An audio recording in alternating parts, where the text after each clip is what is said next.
Los Angeles, it's Lit Center. Welcome to Entertaining Students Programming Network. I'm Kyle Carson, and this is Austin the Goat. Today we will be discussing the do's and don'ts of writing the most clutch AP Lit essay. Ultimately helping you score a 5 on the exam that's quickly approaching in the fourth quarter. As you all know, there are 2 halves to the exam. The first part consists of 55 multiple choice questions, and the second has 3 essays from downtown. We are here to guide you primarily on the poetry aspect of this essay portion. The poem we'll be scouting today is Mad Girl's Love Song by Sylvia Plath. Booyah! This poem's analysis can be divided into 3 periods: rhyme scheme, lit devices, and how the overall theme affects the poet's audience. In the absence of any one of this poem, today's scouting report is on the poem Mad Girl's Love Song by Sylvia Plath. This poem's analysis can be divided into 3 periods: rhyme scheme, lit devices, and how the overall theme affects the poem's audience. In the absence of any one of these, the poem's explanation will be incomplete. The prompt we have created for this essay is: read the following poem carefully, then take into careful consideration the title of the poem, and write an essay analyzing how the poetic devices convey the overall theme and how it reflects the speaker. Booyah! Kabam! To begin the analysis process, you can start by looking at the structure forms of this poem. This poem is a VNL. I think that's French like Thierry Henry. A VNL is a 19-line poetic form consisting of 5 tetrades followed by a quatrain. The kind of repetition that goes into the making of VNL like this helps get the certain point across to the poet's audience.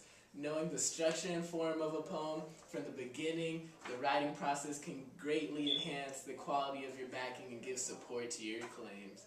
Yes, it can. Currently scouting at a heated testing session in Rio de Janeiro, we have our field reporter Pablo Aguilar reporting live.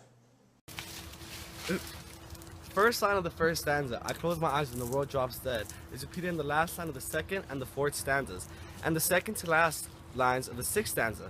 The third line of the stanza, and I made you up inside my head, is repeated in the last line of the third, fifth, and sixth stanzas. It goes into the making of VNL, kind of leads to the idea of obsession, which is consistent within the poem. Plath seems to be having a kind of obsession with the lover that she lost in this poem.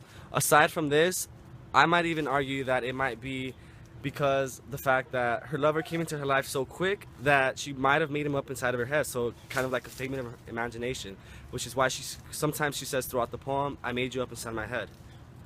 She is in fact hinting at something greater than light and darkness. The stars that could have lit up her life have gone waltzing out. This particular expression has 2 connotations. One, that only the stars that have given her joy when they could have still been there, in which the case that she is hinting in fact that the relationship she is lamenting wasn't very fulfilling to begin with. And 2, that even the stars are happy to desert her in her misery. Thank you, Pablo. Going off of what Pablo said about lit devices, I think that diction can also play a very important role in writing an essay. The 3 words that Plath uses in the poem, bewitched, moonstruck, and insane, all have multiple connotations implying a darker side of seduction and persuasion. Kabam! This poem begins with the main lines that will be repeated continuously throughout the entire poem. Her mind is the stadium for this poem, and it seems like most of it is her internal thoughts when she claims, I shut my eyes and all the world drops dead. One can make the assumption that Plath oftentimes imagines herself being bewitched into bed by some slugger from Louisville. This paints a picture of a man who seemingly coned her into bed. However, she also says that she was moonstruck. This shows how she was too deeply involved with her idea of this person. Plath is obviously hinting at the fact that her madness is oblivious to consequences, since the rational man fears God's judgment, but she does not. This stanza ends with the repetition that the earth seems to disappear when she closes her eyes. Reading this line immediately reminds us that in fact the earth will reappear when she opens her eyes once again. At the last stanza, the speaker sounds bitter and a bit angry as she compares him to a thunderbird and how at least that would have returned. Enough of this analysis stuff, Kyle. Now wait a minute, didn't you know something odd about her rhyme scheme? It seemed a little too consistent for me for someone who's supposed to be mad. Almost as consistent as the Atlanta Hawks offense? Ooh. The overall theme Plath is trying to convey is love, loss, and betrayal. You know what that reminds me of, Austin? What? Dodgers in last year's postseason. Ah, got it. After Kershaw gave up all his jacks, I shut my eyes and all the world dropped dead. Step one is to have a lit intro. With the shot clock winding down, it's key that you keep cool and remember all that Miss Santana taught you. A good way to do this is to use the rhetorical praeses model she gave us. It really is really time efficient and it can also help in writing a 9 essay. Step 2. Now you got a big body of this essay, just like Prince Fielder. Now with the body section being the beefiest portion of your essay, you have to make sure to remember to put in all your quotes about repetition, all of your lit devices, and always remember to tie it back to the theme. Now remember, a key component in helping you write a 9 essay is quality over quantity. For example, if you were to use diction as one of your lit devices, you would want to use only a couple words and thoroughly explain them as opposed to choosing, let's say, 5 to 7 words and only explaining it less thoroughly. And make sure everything you're writing is back in the text. Now it's time to finish with a Mike Trout Grand Slam conclusion. Now the AP readers want you to avoid merely summarizing your essay, but still remember to reiterate your thesis and make sure you got your point across. Good night, live from LA, it's Lit Center. See us next week on ESPN Zone.